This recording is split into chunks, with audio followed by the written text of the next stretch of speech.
ಮಿತ್ರನೇ, ನೀನು ಅಂದುಕೊಳ್ಳುತ್ತೀಯಾ ಒಳ್ಳೆಯದು ಮಾಡಿದರೆ ಒಳ್ಳೆಯದಾಗುತ್ತದೆ ಮತ್ತು ಕೆಟ್ಟದು ಮಾಡಿದರೆ ಕೆಟ್ಟದಾಗುತ್ತದೆ ಎಂದು. ಆದರೆ ಸತ್ಯವೇನೆಂದರೆ ಕರ್ಮವು ಇದಕ್ಕಿಂತ ಆಳವಾದದ್ದು. ಇಂದು ನಾನು ನಿನಗೆ ಜಗತ್ತು ಮರೆತು ಹೋಗಿರುವ ಆ ಸತ್ಯವನ್ನು ಹೇಳಲು ಬಂದಿದ್ದೇನೆ. ಜನರು ಕರ್ಮವನ್ನು ಶಿಕ್ಷೆ ಮತ್ತು ಬಹುಮಾನ ಎಂದು ಭಾವಿಸುತ್ತಾರೆ. ಕರ್ಮದ ಫಲ ಸಿಕ್ಕೇ ಸಿಗುತ್ತದೆ ಎಂದು ನೀನು ಕೇಳಿರಬಹುದು. ಆದರೆ ನಾನು ಗೀತೆಯಲ್ಲಿ ಎಂದಾದರೂ ನಾನು ನಿನಗೆ ಶಿಕ್ಷೆ ನೀಡುತ್ತೇನೆ ಎಂದು ಹೇಳಿದ್ದೇನೆಯೇ? ಇಲ್ಲ, ನಾನು ಶಿಕ್ಷೆ ನೀಡುವುದಿಲ್ಲ. ನಾನು ಕೇವಲ ಸತ್ಯವನ್ನು ತೋರಿಸುತ್ತೇನೆ. ಕರ್ಮವು ಹೊಡೆಯುವುದಿಲ್ಲ, ಭಯಪಡಿಸುವುದಿಲ್ಲ ಅಥವಾ ಬೆದರಿಸುವುದಿಲ್ಲ. ಕರ್ಮವು ಕೇವಲ ಫಲಿತಾಂಶವಾಗಿ ಹಿಂತಿರುಗುತ್ತದೆ. ಕರ್ಮ ಒಂದು ಶಕ್ತಿಯಾಗಿದೆ ಮಿತ್ರ. ನೀನು ಯಾವ ಭಾವನೆಯಿಂದ ಕೆಲಸ ಮಾಡುತ್ತೀಯೋ ಅದೇ ಫಲಿತಾಂಶ ನಿನ್ನ ಜೀವನದಲ್ಲಿ ತಿರುಗಿ ಬರುತ್ತದೆ. ನೀನು ಕೋಪದಿಂದ ಮಾತನಾಡಿದರೆ ಕೋಪವೇ ಹಿಂತಿರುಗುತ್ತದೆ. ನೀನು ದುರಾಸೆಯಿಂದ ಕರ್ಮ ಮಾಡಿದರೆ ನಿನಗೆ ಕೊರತೆಯೇ ಅನುಭವವಾಗುತ್ತದೆ. ನೀನು ಭಯದಿಂದ ನಿರ್ಧಾರ ತೆಗೆದುಕೊಂಡರೆ ಭವಿಷ್ಯವು ಭಯವನ್ನೇ ಹುಟ್ಟುಹಾಕುತ್ತದೆ. ಆದರೆ ನೀನು ಪ್ರೀತಿಯಿಂದ ಕರ್ಮ ಮಾಡಿದರೆ ಜೀವನವು ನಿನಗೆ ಪ್ರೀತಿಯನ್ನೇ ಹಿಂತಿರುಗಿಸುತ್ತದೆ. ಕರ್ಮದ ಫಲ ಹೊರಗಿನಿಂದ ಸಿಗುವುದಿಲ್ಲ, ಅದು ನಿನ್ನ ಒಳಗಿನಿಂದಲೇ ಹುಟ್ಟುತ್ತದೆ. ನೀನು ಆಗಾಗ ಕೇಳುತ್ತೀಯಾ, ಭಗವಂತನೇ, ನಾನು ಯಾರಿಗೂ ನೋವು ಕೊಟ್ಟಿಲ್ಲ, ಆದರೂ ನನಗೇಕೆ ಹೀಗಾಯಿತು ಎಂದು. ಏಕೆಂದರೆ ಕರ್ಮ ಕೇವಲ ಈ ಜನ್ಮಕ್ಕೆ ಸೀಮಿತವಲ್ಲ. ಕರ್ಮವು ಸ್ಮೃತಿಯ ಹಾಗೆ. ನೀನು ಮರೆತು ಹೋದರೂ ಅದು ನಿನ್ನಲ್ಲಿ ಅಚ್ಚೊತ್ತಿರುತ್ತದೆ. ಜೀವನ ಒಂದು ಪುಸ್ತಕ ಮತ್ತು ಜನ್ಮಗಳು ಅದರ ಅಧ್ಯಾಯಗಳು ಎಂದು ನೀನು ಅರ್ಥಮಾಡಿಕೊಂಡಾಗ ನನಗೇಕೆ ಹೀಗಾಯಿತು ಎಂಬ ಪ್ರಶ್ನೆಯನ್ನು ನೀನು ಎಂದಿಗೂ ಕೇಳುವುದಿಲ್ಲ. ಕರ್ಮದಲ್ಲಿ 3 ವಿಧಗಳಿವೆ ಮಿತ್ರ. ಸಂಚಿತ ಕರ್ಮ. ನೀನು ಅನೇಕ ಜನ್ಮಗಳಲ್ಲಿ ಮಾಡಿದ ಒಳ್ಳೆಯ ಮತ್ತು ಕೆಟ್ಟ ಕೆಲಸಗಳು ಒಂದು ಶಕ್ತಿಯ ರೂಪದಲ್ಲಿ ಸಂಗ್ರಹವಾಗಿವೆ. ಪ್ರಾರಬ್ಧ ಕರ್ಮ. ಈ ಜನ್ಮದಲ್ಲಿ ನೀನು ಅನುಭವಿಸುತ್ತಿರುವುದು ನಿನ್ನ ಹಿಂದಿನ ಕರ್ಮಗಳ ಫಲಿತಾಂಶವಾಗಿದೆ. ಕ್ರಿಯಮಾಣ ಕರ್ಮ. ಪ್ರಸ್ತುತ ನೀನು ಮಾಡುತ್ತಿರುವ ಕೆಲಸ.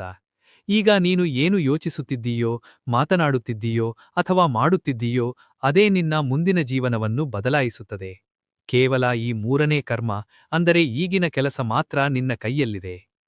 ಕರ್ಮವನ್ನು ಬದಲಾಯಿಸುವುದು ಎಂದರೆ ಅದೃಷ್ಟವನ್ನು ಬದಲಾಯಿಸುವುದಲ್ಲ, ಸ್ವಯಂ ನಿನ್ನನ್ನು ನೀನು ಬದಲಾಯಿಸಿಕೊಳ್ಳುವುದು.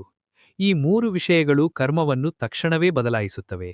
ನಿನ್ನ ಉದ್ದೇಶ ಶುದ್ಧವಾಗಿದ್ದರೆ ಫಲಿತಾಂಶ ಯಾವಾಗಲೂ ಸುಂದರವಾಗಿರುತ್ತದೆ. ನಿನ್ನ ಭಾವ. ನೀನು ಪ್ರೀತಿಯಿಂದ ಮಾಡಿದರೆ ಕರ್ಮವು ಹೂವಿನಂತೆ ಅರಳುತ್ತದೆ.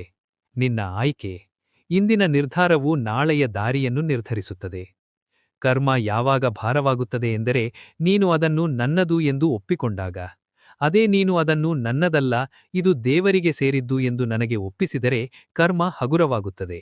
ನಾನು ಹೇಳಿದ್ದೆ, ಕರ್ಮ ಮಾಡು, ಫಲದ ಚಿಂತೆ ಮಾಡಬೇಡ ಎಂದು. ಏಕೆಂದರೆ ಚಿಂತೆಯು ಕರ್ಮದ ಭಾರವನ್ನು ಹೆಚ್ಚಿಸುತ್ತದೆ. ಜೀವನ ಹೇಗೆ ಬದಲಾಗುತ್ತದೆ? ನೀನು ಕರ್ಮವನ್ನು ಪೂಜೆ ಎಂದು ಭಾವಿಸಿದಾಗ, ಕೆಲಸದಲ್ಲಿ ನಿನ್ನನ್ನು ನೀನು ಮರೆತಾಗ ಮತ್ತು ಫಲಿತಾಂಶವನ್ನು ನನ್ನ ಪಾದಗಳಿಗೆ ಅರ್ಪಿಸಿದಾಗ ಕರ್ಮವು ಬಂಧನವಾಗುವುದಿಲ್ಲ, ಅದು ನಿನ್ನ ಮುಕ್ತಿಯಾಗುತ್ತದೆ. ಮಿತ್ರನೇ, ಕರ್ಮ ನಿನ್ನನ್ನು ಒಡೆಯಲು ಬಂದಿಲ್ಲ, ನಿನ್ನನ್ನು ಎಚ್ಚರಿಸಲು ಬಂದಿದೆ. ಕರ್ಮ ನೋವಲ್ಲ, ಅದು ಕನ್ನಡಿ. ಅದು ನಿನ್ನನ್ನು ನಿನಗೆ ತೋರಿಸುತ್ತದೆ. ಇಂದಿನಿಂದ ನಿನ್ನ ಕರ್ಮಗಳನ್ನು ಬದಲಾಯಿಸು ಮತ್ತು ನೋಡು ನಿನ್ನ ಅದೃಷ್ಟ ಹೇಗೆ ತಾನಾಗಿಯೇ ಬದಲಾಗುತ್ತದೆ ಎಂದು. ಈಗ ಏಳು, ಒಂದು ಹೊಸ ಕರ್ಮ ಮಾಡು, ಒಂದು ಹೊಸ ದಾರಿಯನ್ನು ರೂಪಿಸು. ನಾನು ನಿನ್ನ ಜೊತೆಗಿದ್ದೇನೆ. ಇದು ತಿಳಿದುಕೊಳ್ಳುವ ಕುತೂಹಲ ಇದೆಯೇ? ಹಾಗೆ ನಿಮ್ಮ ಮಕ್ಕಳ ಮುಂದಿನ ಭವಿಷ್ಯ ಹೇಗಿದೆ ಎಂದು ತಿಳಿದುಕೊಳ್ಳುವ ಕುತೂಹಲ ಕೂಡ ನಿಮಗೆ ಇದ್ದೇ ಇರುತ್ತೆ. ಹಾಗಿದ್ದರೆ ನಿಮಗೆ ನಿಮ್ಮ ಹಾಗೂ ನಿಮ್ಮ ಮಕ್ಕಳ ಜಾತಕದ ಅವಶ್ಯಕತೆ ಇದೆ. ಹಾಗಿದ್ರೆ ಇಲ್ಲಿದೆ ನಿಮಗೆ ಸುವರ್ಣಾವಕಾಶ.